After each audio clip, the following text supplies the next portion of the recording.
Assalamualaikum warahmatullahi wabarakatuh. Salam sejahtera bagi kita semua. Saya Ibu Ima Husnul Khotimah, Kepala Layanan Pusat Kader dan Alumni STKIP PGRI Jombang, mengucapkan selamat datang bagi mahasiswa baru di kampus unggulan L2 Dikti Wilayah 7. Kami siap menemani Anda berproses mewujudkan merdeka belajar menuju mahasiswa mandiri dan produktif.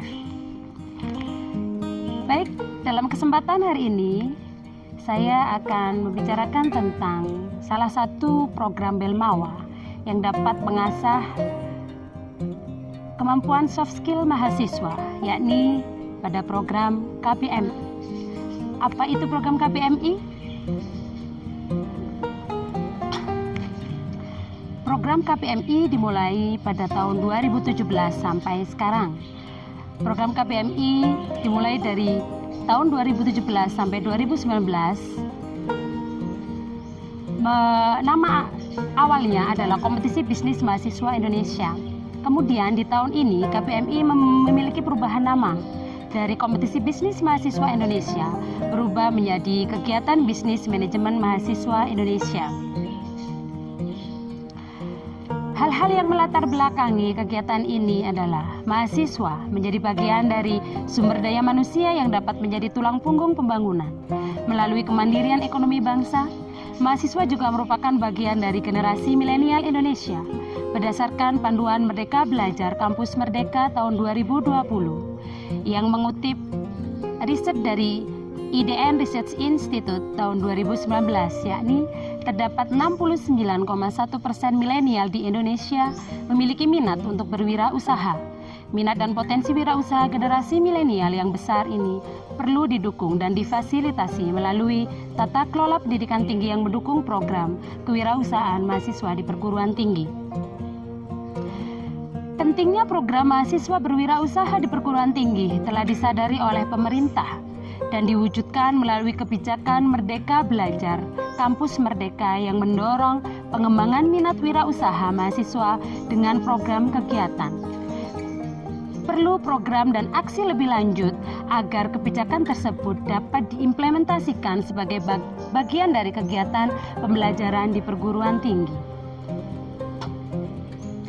Program Kewirausahaan Kampus Merdeka 2020 adalah kesatuan rangkaian kegiatan yang bertujuan untuk memberikan bantuan kepada mahasiswa yang memiliki minat berwirausaha untuk mengembangkan usahanya lebih dini dan terbimbing, dan sekaligus menangani permasalahan pengangguran yang menghasilkan pengangguran intelektual dari kalangan sarjana.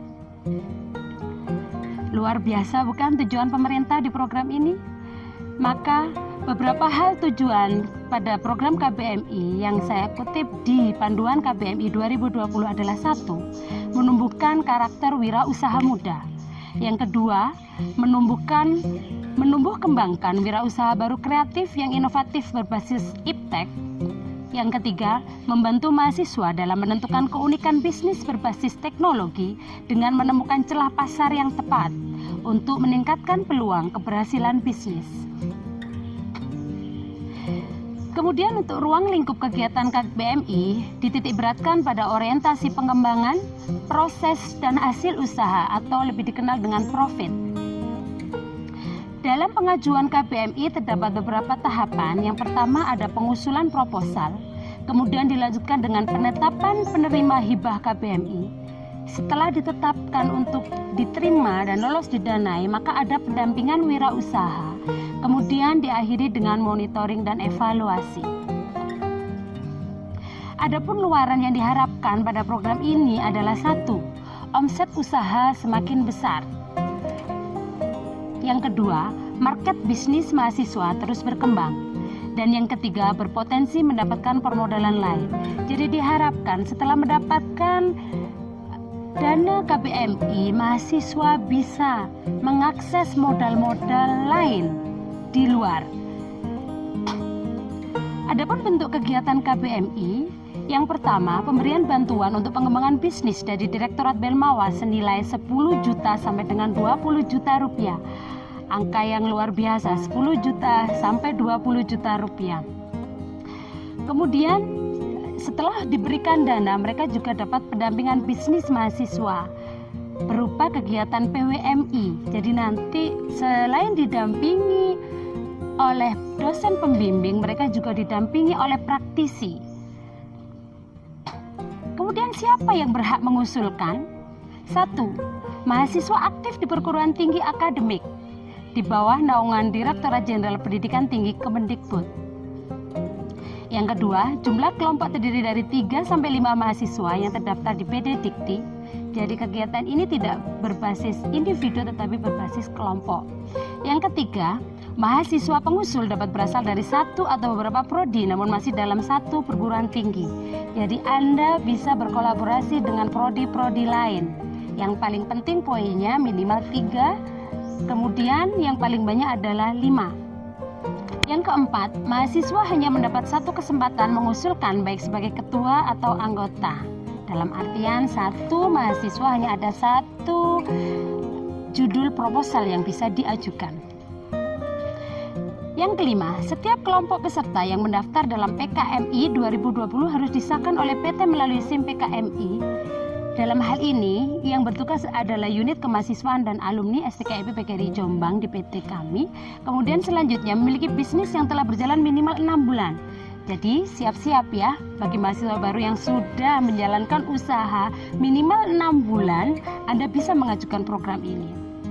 Dan akan mendapatkan nilai tambah jika usaha Anda itu berjalan paling tidak minimal 1 tahun dan juga dilengkapi dengan bukti-bukti yang ada, track record wirausaha yang dapat dibuktikan seperti CV, foto usaha, testimoni, legalitas usaha, dan bukti-bukti lain yang Anda punya. Yang selanjutnya memiliki pendamping bisnis baik dari perguruan tinggi maupun mentor bisnis. Hal itu salah satu nilai tambah pada proses seleksi. Bagaimana ya kemudian cara pengusulannya? Yang pertama, PT menyiapkan akun operator PT di SIM PKMI. Di sini yang bertugas adalah tim kemahasiswaan dan alumni. Yang kedua, mahasiswa mempunyai akun mandiri secara online melalui laman SIM PKMI. Yang ketiga, mahasiswa mengajukan judul ke operator PT untuk diinput di SIM PKMI. Yang keempat, mahasiswa melalui SIM PKMI mengisi semua form online proposal, mengunggah lampiran-lampiran terkait yang diperlukan. Selanjutnya, PT melalui akun operator menyetujui dan mengesahkan usulan mahasiswa. Dan jumlah pengusul setiap PT maksimal 10 proposal KBMI. Tiap tahun kita bisa mengakses, tapi ingat, maksimal hanya 10 proposal KBMI. Sehingga pengalaman kami yang sudah beberapa proposal masuk karena kita dibatasi 10 proposal sehingga kita harus melakukan seleksi internal terlebih dahulu, memilih dari 10 yang terbaik dari proposal yang sudah masuk. Adapun isian-isian yang perlu diperhatikan, ini isian-isian pokok 8 isian yang ada pada proposal KBMI. Yang pertama, pengusul dan merek usaha. Yang kedua, noble purpose. Noble purpose adalah arti lain dari tujuan mulia dari usaha yang dimiliki oleh mahasiswa. Kemudian yang ketiga, informasi produk. Yang keempat, sasaran pelanggan, siapa yang akan Anda sasar untuk menjadi pelanggan Anda. Kemudian hubungan dengan pelanggan, bagaimana hubungan Anda dengan pelanggan. Kemudian sumber daya yaitu tim yang bekerja sebagai apa? Apakah ada siapa yang bertugas sebagai marketing, siapa yang bertugas sebagai desainer dan sebagainya. Kemudian ada keuangan. Keuangan ini sangat penting ya teman-teman, karena di sini kita berbicara dengan bisnis. Maka keuangan itu sangat penting. Kemudian yang kedelapan, lampiran pendukung yang berupa bukti usaha dan biodata ketua beserta anggota. Selanjutnya, dalam kriteria penilaian itu ada 5 yang harus diperhatikan. Jadi ketika kita menyusun proposal, kita harus memperhatikan kriteria penilaian. Itu semua sudah tertuang di buku panduan. Ada 5 hal yang harus diperhatikan. Yang pertama, noble purpose itu mempunyai nilai 10%. Banyak sekali bukan? Noble purpose adalah tujuan mulia. Apa tujuan Anda mendirikan usaha itu? Kemudian ada strategi manajemen SDM. Itu juga bernilai 10%. Bagaimana Anda membagi tugas dengan tim Anda. Yang ketiga, menjelaskan kedalaman pemahaman pebisnis atas permasalahan yang dirasakan oleh pelanggan. Jadi Anda bisa mencari, melakukan penelitian, ada kuesioner yang dibagi, kira-kira apa yang kurang dari produk Anda, itu bisa dijelaskan perbaruannya. Kemudian yang keempat, menjelaskan produk yang kompetitif dan mampu menyelesaikan masalah pelanggan. Yang kelima, strategi keuangan. Nah, ini berhubungan dengan SDM. Jadi Anda kalau mencari tim harus ada tim yang paham tentang bagaimana mengurusi strategi keuangan. Dan selanjutnya, ketika proposal itu sudah disubmit, ya sudah melalui revisi, sudah melalui reviewer, tim penilai dari internal perguruan tinggi, maka itu nanti setelah disubmit akan ada yang namanya pengumuman peserta yang lolos didanai dalam program KBMI yang akan dipublikasikan melalui laman https://pkmi.kemendikbud.go.id. Jadi Anda bisa mengakses sendiri itu pengumumannya dalam bentuk SK penetapan dari Kemendikbud.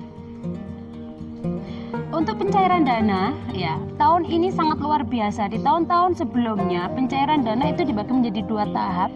Tahap pertama itu 70% yang dicairkan terlebih dahulu. Setelah kegiatan selesai, setelah ada Monef, baru yang 30% dicairkan. Namun di tahun ini pemerintah mencairkan di tahap awal langsung 90% dari total yang diterima. Kemudian setelah Monef, setelah evaluasi, ada 10%, sisa 10% juga akan dicairkan. Dan seluruh pencairan dana akan ditransfer ke rekening PT terlebih dahulu, baru dari PT didistribusikan ke mahasiswa pemenang hibah tersebut. Untuk evaluasi dan pelaporan, yang pertama, apa yang harus Anda lakukan? Menyusun laporan kemajuan dengan mengisi secara lengkap form online yang telah disediakan. Jadi di program KBMI ini untuk laporannya semuanya formatnya online, sudah tersedia di lamannya di online di lamannya PKMI. Pada tahapan ini akan dilakukan evaluasi untuk menentukan hasil akhir. Kemudian yang terakhir ada penyusunan laporan akhir. Jadi laporan ada 2 tahap, ada laporan kemajuan dan laporan akhir. Jadwal kegiatan KBMI itu berkisar pada bulan Juni sampai November. Untuk pengusulan proposal pada bulan Juni sampai Juli, seleksi itu di pertengahan Juli, kemudian penetapan ada di akhir Juli, pelaksanaan pendampingan itu ada di bulan Juli sampai bulan November, yang di dalamnya ada monitoring dan evaluasi serta pelaporan. Kemudian untuk kegiatan di kampus sendiri, itu nanti sebelum mengakses proposal akan diadakan klinik KBMI yang tentunya diadakan ketika program itu sudah launching, maka kita akan mengadakan klinik KBMI yang tujuannya mengedukasi teman-teman, memberikan pelatihan untuk pada teman-teman yang akan mengajukan proposal KBMI. Kemudian bagaimana dengan prestasi mahasiswa STKI PGRI Jombang dengan hibah KBMI? Perlu diketahui dari awal tahun 2017 sampai sekarang kita lolos didanai. Dari tahun 2017 ada 1 proposal yang didanai, yakni berjudul Inovasi Tas Casper Skuter Ransel Cooper, menerima dana total 18 juta rupiah. Bisa tepuk tangan teman-teman? Luar biasa. Di tahun 2018 pemenang KBMI ada 6 proposal yang didanai, luar biasa. Yang pertama ada Kopar Kopi Pare, produknya ada di ujung, yang paling ujung. Itu pendanaan yang terbesar di tahun 2018 adalah 20 juta rupiah. Yang selanjutnya ada Laskar Putra, lampu hias ukir akrilik Putra. Ada di sebelah sini, jadi ada lampu hias yang berbahan akrilik. Dia produk ini mendapatkan pendanaan 18 juta rupiah, luar biasa. Lagi-lagi angka yang fantastis. Ada lagi yang ketiga Spy Custom, pendanaan 12 juta. Spy Custom ini bergerak di bidang sablon dan video studio foto. Kemudian ada Mr. The Ball, macam rasa donat bola ubi biji rambutan. Menjual donat dengan topping biji rambutan. Dia mendapatkan pendanaan 18 juta. Ada hijab.com, inovasi bisnis kreatif hijab multifungsi, pendanaan 12 juta rupiah. Dan yang terakhir Barbershop Kids, bisnis kreatif berbasis edukasi. Jadi dia mempunyai barbershop khusus untuk anak-anak, tetapi diselingi dengan ada perpustakaan mini dan lagu-lagu tradisional di dalamnya. Dia mendapatkan pendanaan 15 juta. Kemudian di tahun 2019 ada 2 proposal yang didanai. Yang pertama BCL Broadcast Electric Technology, penghangat makanan kafe dan kedai kopi untuk makanan siap saji yang luar biasa. Dari tahun 2017 sampai sekarang mendapatkan pendanaan yang paling tinggi 22 juta. Mana ya produknya? Produknya ada di sebelah tengah. Jadi penghangat makanan untuk makanan siap saji yang dikhususkan untuk kedai kopi dan kafe. Yang kedua ada KISS, Kinds of Snacks, mendapatkan pendanaan 14 juta rupiah. Jadi dia menjual produk makanan ringan yang di dalamnya dilengkapi dengan cerita-cerita rakyat Jombangan. Dalam hal ini yang diambil adalah cerita besutan. 2 produk ini, 2 pemenang ini, 2 kelompok ini juga mendapatkan kesempatan mengikuti kegiatan Expo KMI di Batang. Apa itu Expo KMI? Jadi Expo KMI adalah program Expo yang dihadiri oleh seluruh mahasiswa di Indonesia dengan membawa produk-produk yang sudah didanai dan mereka berjualan di sana, dan alhamdulillah sangat laris manis. Mereka pun juga menggunakan baju besutan ketika berjualan di sana. Kemudian bagaimana dengan tahun 2020? Alhamdulillah STKIP PGRI Jombang mendapatkan 4 proposal yang didanai. Mana tepuk tangannya teman-teman? Ya, yang pertama ada produk Milaku, Milabu kuning, ada Pawon Gurami, ada Hypo Food, dan ada Kupar. Kira-kira berapa ya dana yang didapat oleh mereka? Langsung saja enaknya kita langsung berbincang-bincang dengan pelakunya. Sudah hadir di tengah-tengah kita para pemenang hibah KBMI dari Milaku dan Kupar. Assalamualaikum Mbak Yuni. Mbak Hida, assalamualaikum. Salam wirausaha. Tetap semangat. Luar biasa. Mbak Milaku, saya panggil Mbak Milaku ya, karena produknya Milaku, Milabu kuning. Mbak, berapa sih dana yang didapatkan dari hibah tahun ini? Dana yang didapatkan dari hibah tahun ini untuk Milaku sebesar 18 juta rupiah. Luar biasa lah ya, angka yang sangat besar sekali. Nama produknya Milaku, bisa dijelaskan apa sih Mbak Milaku itu? Milaku itu kependekan dari mie labu kuning, yaitu mie, olahan mie yang terbuat dari labu kuning. Jadi produk ini itu jika dibandingkan dengan pasaran lebih mengandung gizi. Di dalamnya ada beta karoten dan antioksidan yang merupakan kandungan utama dari labu kuning. Apa Mbak yang melatar belakangi sampean sampai punya usaha ya mie labu kuning itu?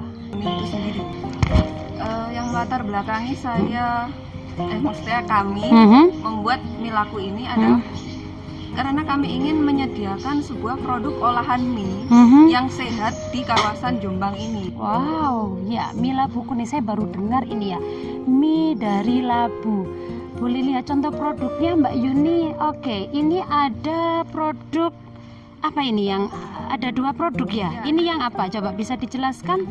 Ini adalah produk dari kami, yaitu Milaku kering. Jadi ini kemasan mie siap makan. Oke, siap makan dan tahan lama ya. Oke, kemudian ada produk lain? Ada, yaitu Milaku basah. Milaku basah. Yang ini ya, coba. Oke. Bisa dijelaskan ini apa ini? Ini ada level-levelnya, ada level pedas, ada original, standar pedas, super pedas. Coba bisa dijelaskan ini apa bedanya? Apa yang level pedas itu menggunakan lombok yang ya 100 biji atau seperti apa? Coba gimana standarnya? Kalau Milaku basah ini kan produk mie kami yang siap makan. Jadi siap makan namun tidak setahan dari Milaku kering ini. Kurang lebih mungkin 1 harian lah ya. Nah, kalau mie laku basah ini kita ada varian yang original. Jadi hanya bumbu-bumbu mie biasa dan ada level pedasnya. Yang pertama kan ada standar, super pedas sama pedas. Nah, di level-level ini ada satu tingkatan pedas di standar, kemudian 2 kali lipatnya di pedas, dan 3 kali lipatnya di super pedas. Oke, omong-omong tentang pelanggan nih, ya, yang sering mesen itu pelanggan dari umuran berapa? Apa dari anak kecil sampai orang tua, atau coba bisa diceritakan? Produk kami ini bisa dikonsumsi dari anak kecil sampai dewasa. Tapi dari pengalaman yang sudah jalan? Yang sudah jalan, yang paling sering memesannya ya dari kalangan remaja-remaja. Remaja ya, oke. Usia saya gitu. Kalau melihat dari tampilannya luar biasa, ini cantik sekali. Nanti saya boleh coba ya Mbak ya? Oke. Untuk omset, berapa ini omsetnya dalam 1 bulan? Ya, alhamdulillah kami 1 bulan itu berhasil mendapatkan omset sebesar 3 sampai 3,5 juta. Oh, luar biasa, itu dari kalangan mahasiswa sudah, ya, tidak semua mahasiswa bisa seperti sampean ya Mbak ya. Oke, itu tadi dari Milaku. Sekarang saya coba mau menyapa Mbak Hida. Mbak Hida, ini produknya apa ya Mbak Hida? Yang mana Mbak Hida produknya? Oke, apa itu Mbak Hida? Kupar, apa sih kupar itu? Ya, jadi ini tuh kupar itu cookies pare. Dimana kan kalau biasanya sebelumnya saya review dulu, ini kue atau ini cookies itu untuk spesifikasinya itu untuk orang yang menderita diabetes mellitus, Bu. Karena apa? Kan sekarang itu penderita diabetes mellitus semakin tahun itu semakin banyak sekali, Bu. Sehingga kan di nasional itu diperingati, di internasional juga diperingati. Apakah teman-teman mahasiswa baru ada yang tahu tanggal dari diabetes penderita diabetes mellitus itu siapa? Kalau misalnya ada yang tahu, berarti itu pengetahuannya luas sekali, Bu. Ya, jadi dari sanalah kami itu membuat inovasi di mana kita itu penderita diabetes mellitus itu bisa mengkonsumsi makanan mungkin yang tidak terlalu manis, tapi kan bisa untuk camilan, Bu. Karena kalau diabetes mellitus itu memang makannya sedikit, tapi kalau untuk nyemilnya itu biasanya lebih banyak, Bu. Itu diabetes itu kan identik dengan gula ya Mbak ya. Itu gimana itu caranya? Jadi ini kan Boleh dong dicicipi? Oh iya, sambil menjelaskan sambil mencicipi ya. Permisi ya. mau? Ya, monggo silahkan. Ya. Jadi ibu dan rekan juga tahu bahwasanya ini rasanya memang seperti cookies biasanya. Kalau biasanya itu kalau hari raya itu kan biasanya banyak sekali makanan-makanan ini disajikan, Bu ya. Jadi ini itu manfaatnya lebih dari cookies biasa. Karena apa? Dia di sini ada kolaborasi parenya, Bu. Jadi iya, Bu, terasa gitu. Ya. Di akhir ada yang Iya, itu ciri khas dari produk kami, Bu. Iya. Di sini itu kami memakai gula dan susu yang rendah kalori sehingga sangat aman, Bu, untuk dikonsumsi penderita diabetes mellitus. ya. Satu lagi, untuk omset sudah mencapai berapa ini dalam 1 bulan? Ya, jadi teman mahasiswa perlu tahu, kita itu sekolah saja tidak cukup kalau kita tidak memiliki skill. Sebelum kita memakai cookies pare, Bu, saya sudah memiliki produk kopi pare. Nah, Berarti itu yang tahun berapa ya? ya ini yang tahun 2018. Ya, ini 3 kali. 3 kali, dengan apa Mbak? Kan itu program selain KBMI, PKM atau program kreativitas. Jadi tiap tahun dapat ya? Kaya dong. Bu, alhamdulillah, doanya Bu dosen dan Pak dosen semua.